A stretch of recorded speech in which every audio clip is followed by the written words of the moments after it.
صدح قف qiimahooda waxaa la ogaadaa markii la waayo ama markii laga faa'iideysan waayo iska tagaan ogow saddexdan qof aan sheegi rabo waa saddexda qof aan isdhihi karo waa dadka ugu qalbiga wanaagsan ama daacad ahaan haday ahaato ama wanaag baday noqoto ujeedkan muuqaalku sameynayna waxa uu yahay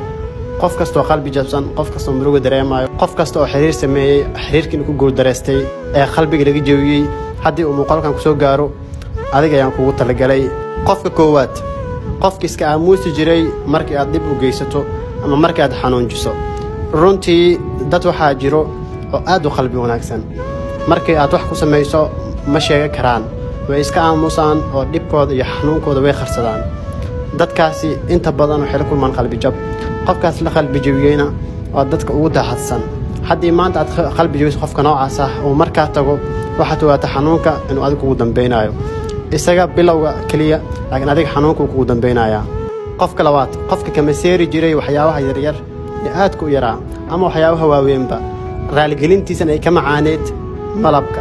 oo adiguna aad dibsan jirtay aad u maleyn jirtayba inuu ka shakisan yahay qofkaasina maanta haduu ka tagay ogow xanuunka adiga ayaa ka dambeynaya waa qof aan la heli karin maseerka waa calaamad ugu qurxoon ama calaamad ugu wanaagsan ee uu qofka kuugu muujin karo inuu ku jecel yahay qofka saddexaad qofkani waa dhif iyo naadir inta badan lama helo kaliya dadka qalbigooda saafi yahay qalbigooda daacadnimada ka buuxdo qalbigooda nolosha wax ka yaqaano jaceylka wax ka yaqaano kaliya laga helaa qofka noocan ayaa wuxuu yahay qofka ka ilmeeyo waxyaabaha yar yar dabcan waa isdagaasheen waxba isku qabsateen hadaa raali geliso sidiisuu ku yahay calool ku qaad ma yaqaano dabcan waa qof iska qalbi jilcan waa qof ilintiis ay fududahay waa qof aad u naxariis badan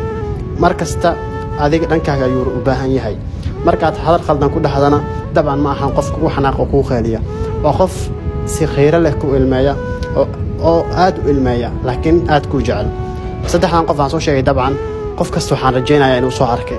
fadlan commentina wala wadaag hadii aad adiga soo aragtay intaan muuqaalka xirinna fadlan follow ii dhah akoonka saaxiibkayga halkan soo saari doono aad u mahadsantahay